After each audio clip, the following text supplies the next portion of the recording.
Bueno, compañeros, compañeras, en primer lugar, muy contento, muy contento, muy agradecido por todos ustedes que hayan venido. Hoy contábamos entre 230 y 250 compañeros jóvenes. Lo hablaba con Santiago. Él me decía, yo no recuerdo que por lo menos en 20 años se haya producido un encuentro con esta convocatoria y algo no menor, todos los sectores del peronismo.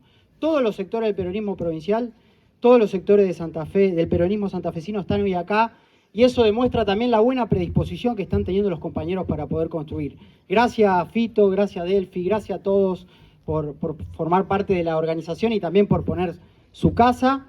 Yo algunas cosas, creo, compañeros, que en términos generacionales tenemos que crear un pacto, tenemos que crear un acuerdo, tenemos que poder recuperar los mejores valores, ni siquiera digo del peronismo, del humanismo, compañeros. Tenemos que volver a tender la mano al compañero que está caído, tenemos que ser solidarios, tenemos que ser generosos, tenemos que escuchar, no caer en la lógica baitera de Twitter, no bardear por bardear, tomarse un café, comer un asado, encontrarse con los compañeros, y yo les aseguro, porque este encuentro es producto de eso, de un mes, de 2 meses, de 3 meses juntándonos con todos los compañeros y todos con buenas predisposiciones. Y hoy está todo el peronismo acá, y lo logró la juventud. Yo no sé si el peronismo santafesino a nivel mayores lo puede lograr. Nosotros lo logramos. Entonces hay que estar orgullosos en ese sentido, recuperar los mejores valores. Y por otro lado, compañeros, volver a tomar el valor de la militancia. Es un momento de mierda para militar, 4 o 5 laburos cada uno, no llegamos a fin de mes, compañeros con problemas de salud mental, conocemos todo lo que pasa, y a nosotros también nos pasa. Por eso también la importancia del humanismo, para tenderle la mano al compañero que está caído y sumarlo, convocarlo a militar, y entender, y esto es fundamental, que la militancia es compromiso, es responsabilidad y es sacrificio. Y fíjense si a lo largo de la historia no tenemos compatriotas que se han sacrificado por este pueblo y por esta causa. Hagamos un rastreo cortito. Siglo XIX, Dorrego, fusilado por gobernar para el pueblo. Juan Manuel de Rosas, exiliado en Inglaterra y muerto por gobernar para el pueblo. Juan Domingo Perón, proscripto 18 años. Hoy Cristina está presa, De Vido está preso, Milagro Sala. Digo, la cantidad de dirigentes, de compañeros que han dejado la vida por este movimiento y fueron perseguidos por la oligarquía, porque no es gratis una ley de aduanas para industrializar la Argentina. No es gratis nacionalizar los ferrocarriles o el comercio exterior como hizo Perón, darle derecho a los trabajadores como hizo Perón, y obviamente va a ser perseguido por la oligarquía. No es gratis recuperar YPF para el pueblo como hicieron Néstor y Cristina y como tantos otros compatriotas, y ahí también la militancia. No fueron gratis los 70, 30.000 compañeros muertos, los compañeros de la resistencia, gente que dio la vida por esta causa. Miren si nosotros no vamos a dar un poquito de tiempo. Hoy la causa no está pidiendo la vida, gracias a Dios. Vivimos en democracia. Lo que está pidiendo es sacrificio, compromiso, organización, creatividad y valores. Compañeros, hay que recuperar los valores humanos que nos hicieron grandes. Estamos cansados del individualismo, del egoísmo de muchos dirigentes, de la vanidad, de la desconfianza, de la paranoia, de la crítica y del fuego interno. Hay que terminar con eso, y la voz de la juventud tiene que ser una voz potente en ese sentido.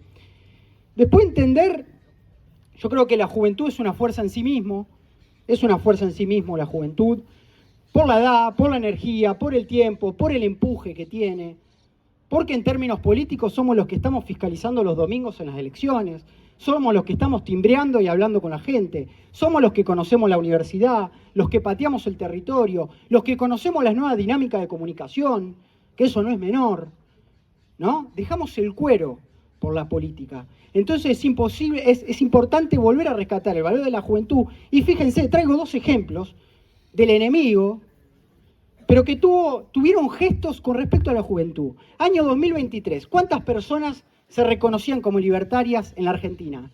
1.000, 2.000 personas, como mucho. Sin embargo, había una juventud convencida, una juventud libertaria convencida de un proyecto de hambre, pero convencida, que fueron a hablar con sus padres, con sus tíos, con sus abuelos, para que voten a Milei. Díganme si la juventud no representa un empuje, y díganme si el peronismo no tiene que volver a convocar a la juventud, escuchar y atender las demandas de la juventud. Año 2025. En la provincia de Santa Fe, la lista de diputados nacional la encabezó un pibe de 25 años. Y para los libertarios. Y ustedes me van a decir, che, pero Pablo, Pellegrini ganó las elecciones porque era el sello de Milei, que estaba en alza.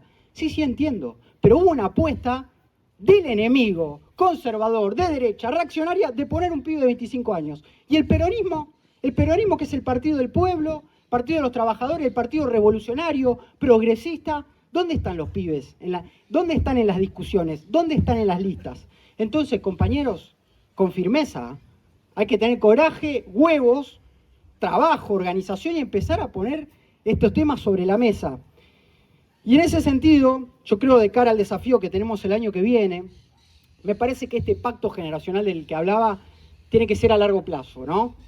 10, 20, 30 años, vamos a seguir haciendo política por mucho tiempo más. Conozcámonos, generemos un proceso, generemos confianza.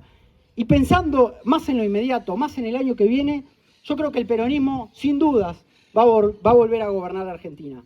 Pero tenemos que generar un programa, tenemos que generar un proyecto, tenemos que hablar menos de los nombres y más de las ideas.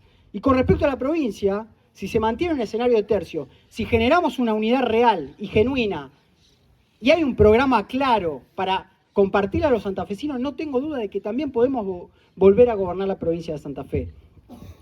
Pero tenemos que tener línea. ¿Cómo puede ser que nosotros los militantes no sepamos cuál es la línea del Partido Justicialista Santafesino sobre seguridad, sobre salud, sobre educación, sobre trabajo, sobre los puertos? Por eso es importante lo que hicimos hoy. Por eso fueron importantes las comisiones, los debates, la síntesis, que luego van a ir a un documento para presentarle al Partido Justicialista y presentarle a la sociedad en general. Porque estamos creando nuestra propia línea, compañero. Y la línea del peronismo santafesino va a salir de la juventud. No tengan dudas que la línea del peronismo santafesino sobre qué hacer con los temas más importantes de la provincia va a salir desde acá. Por eso esto no queda acá, compañeros. Estamos pensando un encuentro para hacer en el Centro Norte en agosto. Estamos pensando instancias de formación. Estamos pensando también instancias de encuentro, peñas, etcétera, que vamos a ir compartiendo. Por eso también las acreditaciones. Entonces creo que hay que mantener el entusiasmo en ese sentido. Y con respecto a la línea, estamos en Timbúes, un pueblo portuario, ¿no? Estamos en todo el cordón industrial. Y yo creo que ahí está la madre del borrego. O sea, si uno, recién Vale hablaba de, hay que enfrentarse a los grandes poderes. Porque el peronismo tibio, el peronismo socialdemócrata, ya fracasó. Necesitamos un peronismo que sea revolucionario. Y volver a retomar esta palabra, la idea de revolución, ¿no? Acá está la madre del borrego. 50% de la proteína vegetal del mundo sale por el río Paraná. ¿Saben cuánto facturaron las cerealeras, que en su mayoría son multinacionales extranjeras, en esta cosecha? 40.000 millones de dólares. ¿Saben cuánto es el presupuesto de la provincia de Santa Fe para darle salud, educación, seguridad, vivienda y obra pública a 3,5 millones de personas? 14.000 millones de dólares. 4 o 5 empresas de China, de Estados Unidos, de Francia, facturan más del doble que todo el presupuesto santafesino para un año para 3,5 millones de personas. Y el peronismo no tiene una línea al respecto. Pero como si además eso fuera poco, hay otra cuestión que tiene que ver con lo impositivo. Porque en última instancia lo impositivo, la cuestión de los impuestos, muestran qué modelo de país tenemos y qué modelo de país queremos, ¿no? Las cerealeras que en conjunto y que unificadamente reúnen esta cantidad de guita, que son pulpos multinacionales, pagan en promedio en la provincia de Santa Fe 0,2% de ingresos brutos. 0,2% de ingresos brutos. ¿Saben cuánto paga un peluquero, un kiosquero de ingresos brutos si quiere poner un local en Rosario, en Timbú, en Las Parejas o donde sea? 4%. O sea, le cobramos impuestos a los trabajadores y no le cobramos a los que la tienen y para colmo se la llevan, porque se la llevan a su casa matriz. Compañeros, no tengan duda que la provincia de Santa Fe, al menos en términos continentales, es la provincia geopolítica más importante de la República Argentina. 70 kilómetros de puerto que concentra la gran parte de nuestra exportación. ¿Cómo el peronismo no va a dar una discusión al respecto? ¿Cómo no va a dar una discusión al respecto? Yo no estoy diciendo estatizar el comercio exterior. Perón lo hizo.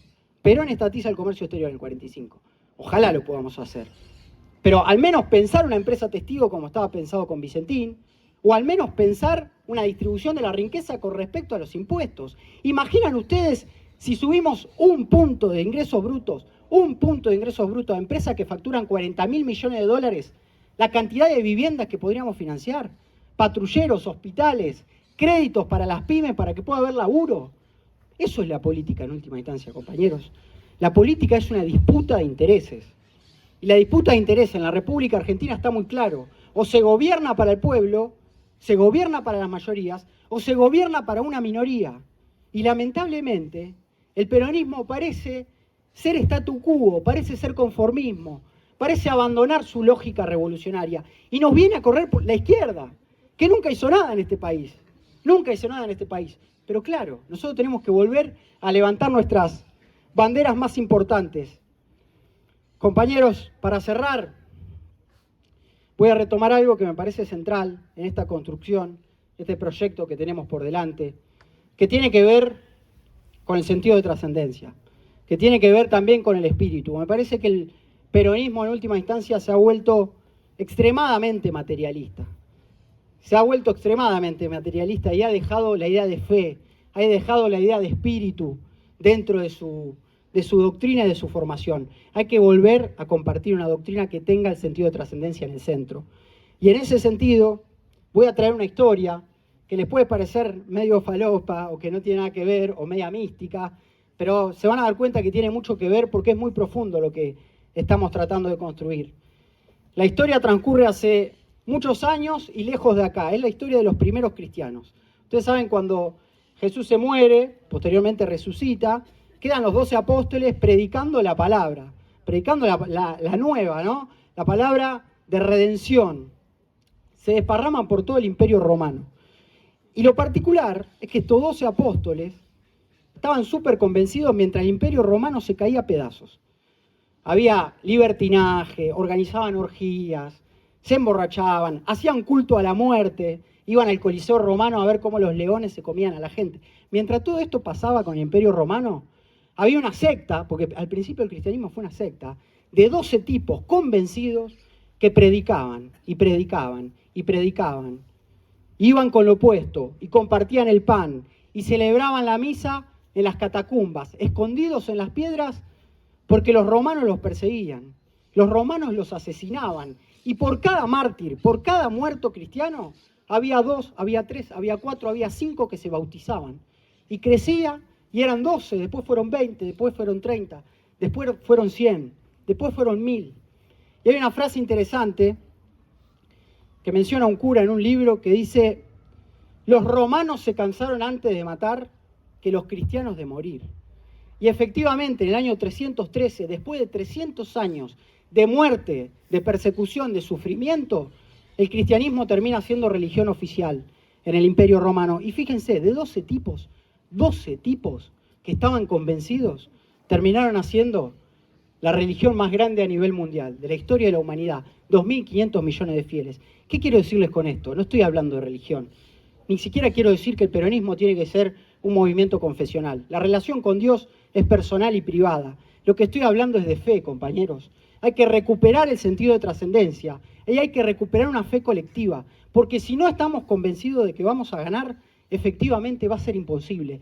Tenemos que volver a tener el convencimiento de que podemos ganar, porque si estamos derrotados no se va a poder, queridos compañeros. Entonces, muchísimas gracias realmente a todos por venir con fe, con patriotismo, con amor, con generosidad, por nuestro pueblo. Muchas gracias y nos vemos la próxima. ¡Viva la patria!